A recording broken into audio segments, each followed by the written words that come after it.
Today we're going to install a heavy shark mesh H-link I purchased from WatchGecko.com, a company in England who has many nice bands.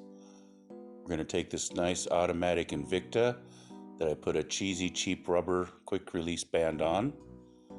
First thing we have to do is remove this cheesy rubber quick release band.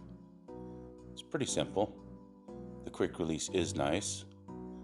As you can see, it's a nice automatic Invicta Pro Diver. Here's the H-link shark mesh high polish, fold over clasp with safety release, and the H-links are screw type. Very easy to adjust. High polish is nice, doesn't bite. You can buy extra single links from them, and it makes this Invicta look like a whole new watch.